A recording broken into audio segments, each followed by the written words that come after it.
स्वातंत्र्यानंतरही देशात मानसिकता बदलल्या नसल्याची खंत गुजरातचे मुख्यमंत्री नरेंद्र मोदी यांनी व्यक्त केली। MITच्या वतीने नरेंद्र मोदी यांच्या हस्ते शारदा ज्ञानपीठमचे प्रमुख पंडित वसंतराव गाडगीळ यांचा 61 पूर्तीनिमित्त सन्मान करण्यात आला।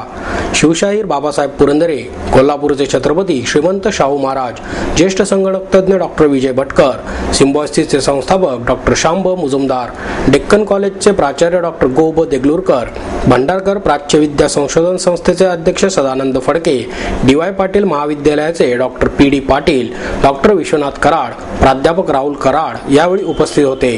प्रभाकर जोशी लिखित महाकाव्यम भीमायनम या ग्रंथाचे लोकार्पणही यावेळी करण्यात आले। मोदी म्हणाले, संस्कृत ही प्राचीन भाषा असून ती हिंदुस्थानी परंपरा आणि संस्कृतीचे प्रतीक आहे। मात्र आजच्या काळात त्याला विरोध करणारे अनेक जण असून त्यांना लॉर्ड मॅकॉलेची मानसिक गुलामगिरीचे प्रतीक असणारी शिक्षण पद्धती आणि इंग्रजी भाषा जवळची वाटते। त्यामुळे मॅकॉलेचे स्वप्न पूर्ण करणारे देशाच्या गल्लीबोळामध्ये कार्यरत आहेत। पंडित गाडगीळ यांनी संस्कृत भाषेचा देशभर प्रचार करण्याचे स्वप्न पाहिले।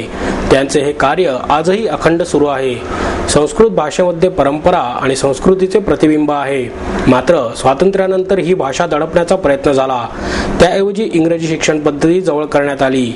इंग्रज शिक्षणतज्ञ लॉर्ड मॅकॉलेनेही हिंदुस्थानी नागरिकांना मानसिक गुलाम बनवणारी ही शिक्षण पद्धती लागू केली होती। प्रभाकर जोशी यांनी संस्कृत भाषेमध्ये लिहिलेले डॉक्टर आंबेडकरांचे चरित्र हा देशातील अनमोल ठेवा आहे। अंध असताना त्यांनी केलेले कार्य डोळे असणाऱ्यांना वेगळी दृष्टी देणारे ठरणार आहे। त्यातून सामाजिक समरसतेला प्रेरणा मिळणार आहे असेही ते म्हणाले। लेकिन इस प्रकार के व्यक्तित्व से मेरा परिचय अलग अलग प्रकार से हुआ है और मैं उन सब में एक समानता का अनुभव कर रहा हूं और इसलिए अगर मैं जिन महापुरुषों के निकट परिचय में था उनके संबंध में अगर मैं कुछ कहता हूं तो आप लोगों को यही लगेगा कि मैं गाडगिल जी के लिए बोल रहा हूं। इतनी समानता नजर आती है। हमारे यहां केका शास्त्री जी करके एक बहुत बड़े विद्वान हो गए। 102 वर्ष उनकी आयु थी। वे जब 85 के थे तब मैं उनसे झगड़ा करता था कि अब तो साइकिल चलाना बंद करो। वो साइकिल चलाना छोड़ते नहीं थे। यानी कितना परिश्रमी जीवन जिसका आप अंदाज कर सकते हैं। 250 से अधिक ग्रंथ लिखे थे, किताबें नहीं, ग्रंथ 250 से अधिक।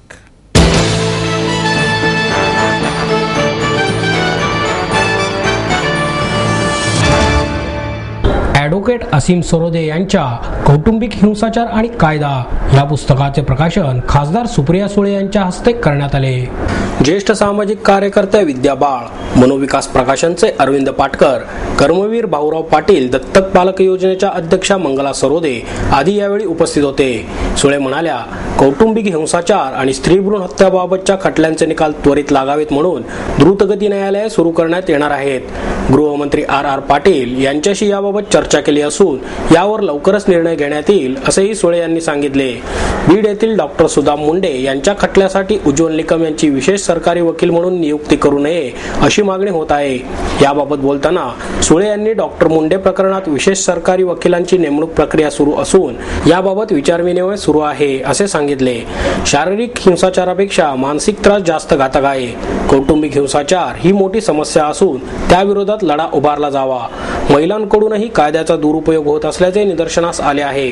राजकारणी बोलतात तेव्हा कोणीही लक्ष देत नाही, मात्र आमिर खान सांगतो तेव्हा सर्वजण विचार करतात असेही सुळे यांनी मिश्किलपणे सांगितले। कदाचित मला वाटतं लहानपणापासून माझी आई, काकी, मावशींचा सगळं ऐकल्यामुळे माझी सगळ्यात जवळची जी मैत्रीण आहे लहानपणापासून, तिचा डिवोर्सचे कागदपत्र आता केस कोर्टात चालू आहे आणि ती सुप्रीम कोर्टामध्ये केस चालू आहे आणि सुप्रीम कोर्टात आम्ही दोघी मध्ये 6 महिन्यापूर्वी गेलो। सगळे वकील सुळाट होता त्यांचा आणि दोघी जरा हरवल्यासारखे दिसत होतो, कारण आम्ही कोर्टाची पायरी कधीच चढलो नव्हतो आणि ती पण डायरेक्ट सुप्रीम कोर्टाची चढायला निघालो होतो। त्यामुळे चढताना थोडं कौतुकी वाटत होतं की आपली तेवढी हिंमत आहे की आपण कोर्टाची पायरी ती पण देशाच्या सुप्रीम कोर्टात चढतो।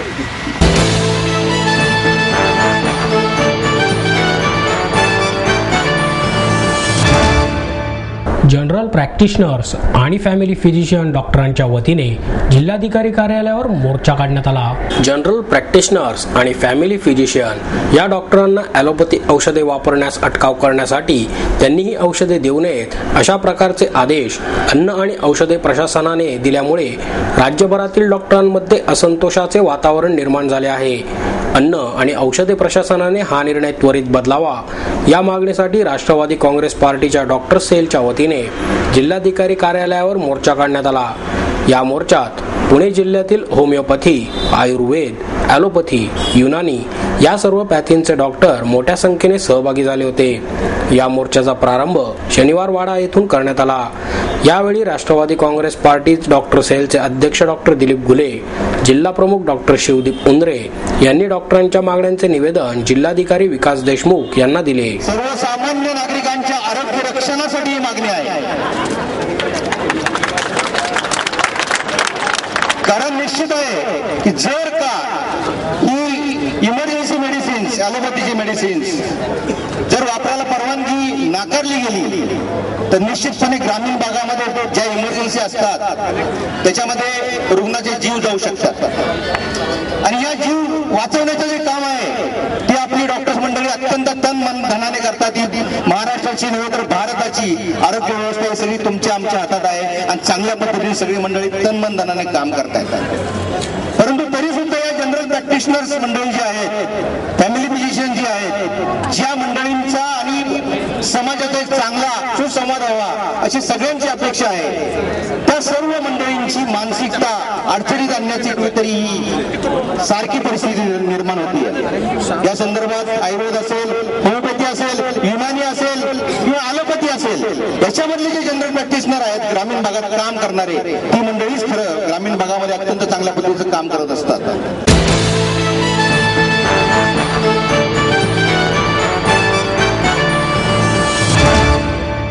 प्लास्टिकचा वापर रोखण्यासाठी महापालिकेवरही मर्यादा असल्याचे घनकचरा व्यवस्थापन आयुक्त सुरेश जगताप यांनी स्पष्ट केले आहे. शहरातील कचरा व्यवस्थापनामध्ये प्लास्टिकच्या वर्गीकरणाची समस्या, नागरिकांच्या सहकार्याचा अभाव, प्लास्टिक बंदीच्या आदेशाला विक्रेत्यांकडून दाखवली जाणारी केराची टोपली, महापालिकेने केलेली प्लास्टिक बंदी या पार्श्वभूमीवर लायन्स क्लब आणि प्रबोधन माध्यम यांच्या वतीने प्लास्टिक, पुणे आणि पर्यावरण या विषयावर परिसंवाद घेण्यात आला. मराठा चेंबर पॉलिमर कमिटीचे अध्यक्ष जे.के. सराफ, प्लास्टिक मॅन्युफॅक्चरर्स असोसिएशनचे प्रमोद शहा, क्लीन गार्बेज मॅनेजमेंटचे ललित राठी, लातूरच्या जनाधार संस्थेचे संजय कांबळे, लायन्स क्लबचे प्रांतपाल राज मुछाल, राजकुमार राठोड, सजग नागरिक मंचाचे विवेक वेलणकर, नगरसेविका नंदा लोणकर आदी या परिसंवादात सहभागी झाले. प्लास्टिक बंदीच्या अंमलबजावणीतील मर्यादांबाबत स्पष्टीकरण देताना जगताप म्हणाले, शहराबाहेरून येणारे प्लास्टिक ही मोठी समस्या आहे. पालिकेने 40 ठिकाणी सॉर्टिंग सेल उभ्या केल्या आहेत. बचत गटांना कापडी आणि कागदी पिशव्या बनवण्याचे प्रशिक्षण दिले आहे. बेंगळुरूच्या धर्तीवर रस्त्याच्या कामातही प्लास्टिकचा वापर करणे विचाराधीन आहे. मात्र नागरिकांचे प्रबोधन होणे गरजेचे आहे. बेकायदेशीर प्लास्टिक विक्रीवरील कारवाई आणि दंड आकारणी यामध्ये पालिकेवरही काही मर्यादा आहेत. याबाबत प्रदूषण नियंत्रण महामंडळाकडे अधिकार आहेत. प्लास्टिक बरोबरच थर्माकोलच्या वापरावर बंदी आणावी अशी मागणी राठी यांनी केली. बचत गटांच्या प्रशिक्षणासाठीचा निधी केवळ वाटण्यावरी गेला.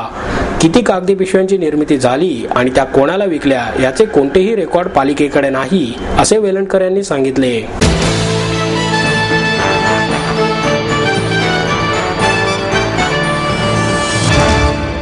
शनिवार वाड्यासमोरील काकासाहेब गाडगीळ यांचा पुतळा स्थलांतरित करण्याचा निर्णय महापालिकेने घेतला आहे. या निर्णयामुळे या परिसरातील वाहतूक कोंडी सुटण्यास मोठी मदत होणार आहे. पक्षनेत्यांच्या झालेल्या सभेत हा निर्णय घेण्यात आल्याची माहिती महापौर वैशाली बनकर यांनी दिली. या निर्णयास गाडगीळ कुटुंबियांनी सहमती दर्शवली असल्याचे त्यांनी सांगितले. शिवाजी रस्त्यावर नवा पूल संपल्यानंतर रस्त्याच्या मधोमध हा पुतळा आहे. स्वारगेटकडे जाणारा शिवाजी रस्ता आणि शिवाजीनगरकडे जाणारा बाजीराव रस्ता या ठिकाणी ठिकाणी एकत्र येतो. शहरातील सर्वाधिक वर्दळ असणाऱ्या रस्त्यांपैकी हे 2 रस्ते आहेत. तसेच बाजीराव रस्त्याकडून स्टेशनकडे जाण्यासाठीही याच मार्गाचा वापर केला जातो. याशिवाय गेल्या काही वर्षात वाहनांची वर्दळ वाढल्याने या ठिकाणी अपघातांबरोबरच दररोज मोठी वाहतूक कोंडीही होत आहे. या पार्श्वभूमीवर हा निर्णय घेण्यात आला असून हा पुतळा बाजीराव पुतळ्यासमोर असणाऱ्या चाकण ऑइल मिलच्या पाण्याच्या कारंज्याच्या जागी लावण्यात येणार आहे. या कारंज्याबाबत मुदत संपली असून ते काढून त्या ठिकाणी हा पुतळा स्थलांतरित करण्यात येणार आहे. यापूर्वी हा पुतळा काढण्याची अनेकदा चर्चाही करण्यात आली होती.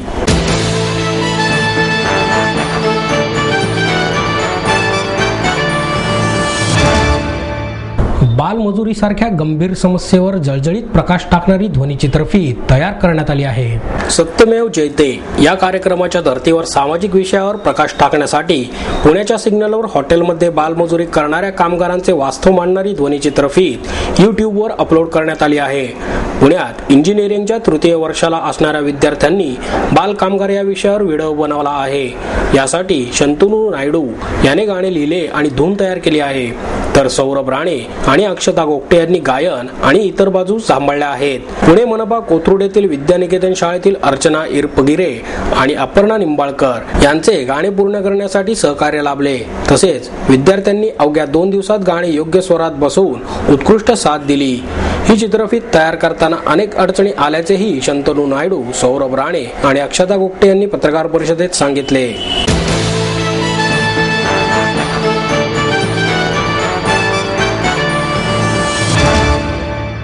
सामाजिक विषयांच्या धाटणीतून बाहेर पडून दिग्दर्शक अमोल पालेकर आता विनोदी चित्रपटांकडे वळले आहेत.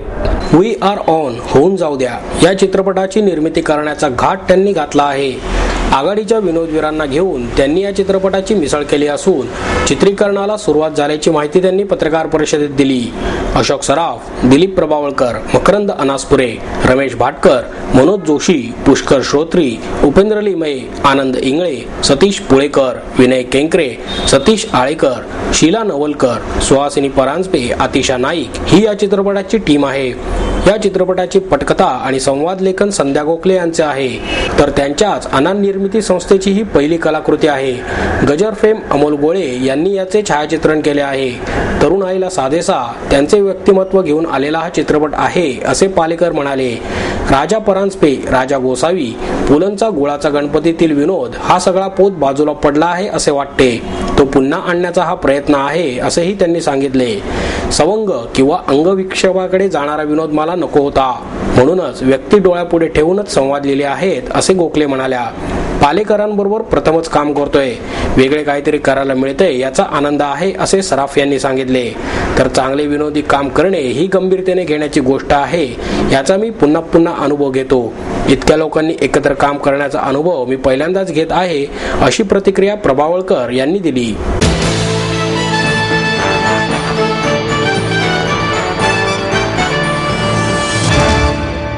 आणि याबरोबरचे बातमीपत्र संपलं. पुन्हा भेटूया उद्या याच वेळी. नमस्कार.